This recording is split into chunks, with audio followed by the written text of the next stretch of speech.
Hello, and welcome to the Faceless Development Diary. Since this is the first video in what we hope to be a long series of videos about this project, allow me to introduce myself. I'm Doug, the lead game designer, and I've been making choose-your-own-adventure books and calculator games for roughly 10 years now. Those two platforms naturally led themselves to the PC RPG development, and is why I decided to start this project in the first place. Getting onto the details, I'm going to talk you through some of the things we've been working on so you can get to know what Faceless is all about. First up is the menu system. Take note this is in alpha stages, but we have a lot of the things working how they should be. The first thing, well, at least what I noticed, is the music. Here, just take a listen.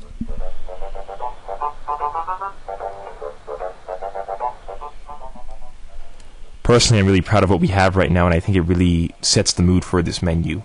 Our composer, who goes by the name of Homeless Man 1976, really outdid himself here, and I think he's really a great asset to this team. You'll see some of his other compositions later in this video as well. Looking at this actual menu, you can see this is Rudolf von Jaeger.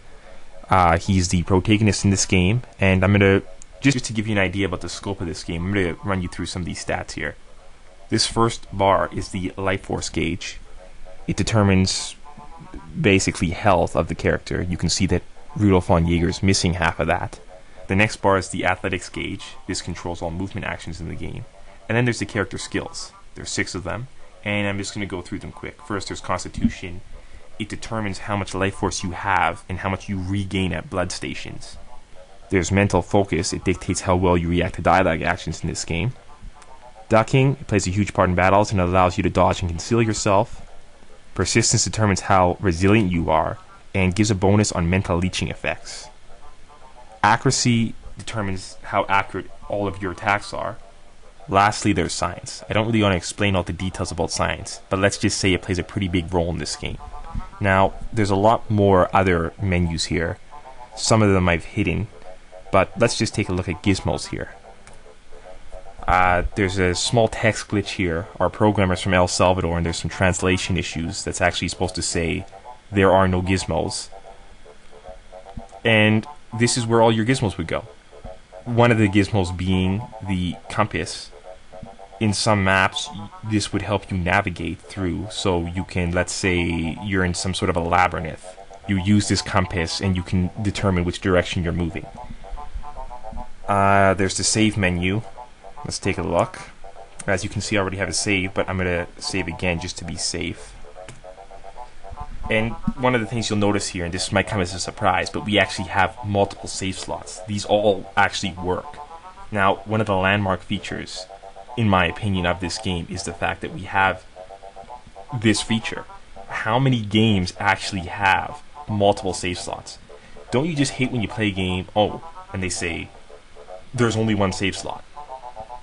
This subverts that choice that you have to make of, well, where do I save? Because 3 slots, you will not need more than 3 slots ever. No person in this world will need more than 3 slots.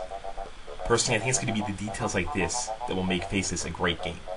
Now, you're probably wondering what the gameplay's like. These menus are great and all, but what's the gameplay like? Fortunately, there is something we can show. A mini-game that you'll see from time to time. Now, I gotta give a little backstory on this.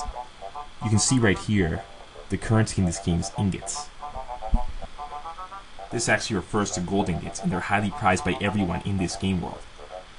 But they're coveted most by a foe, called the Gold Genie. They will not hesitate to attack you if you are in possession of gold ingots. The more gold you have, the more likely they will strike, but when they do, you will be prompted with this minigame.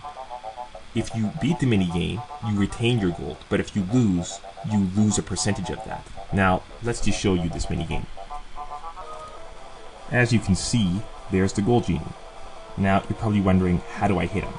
Well, it's as simple as clicking on him. But there's a twist. You see, every time you click him, he moves. But in addition to that, he also fades. So not only do you have to keep moving your cursor and clicking on him, but he gets harder and harder to see. To make matters worse, your time. If you don't click him fast enough, you're going to lose your ingots. Now, I think you'll agree this is quite a fun mini-game, and it will be just one of many interesting gameplay experiences in Faceless. Now just give me a second to beat the Gold Genie. This is quite challenging.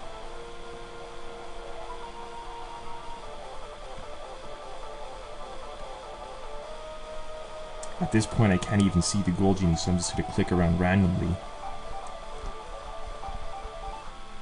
Looks like I beat him.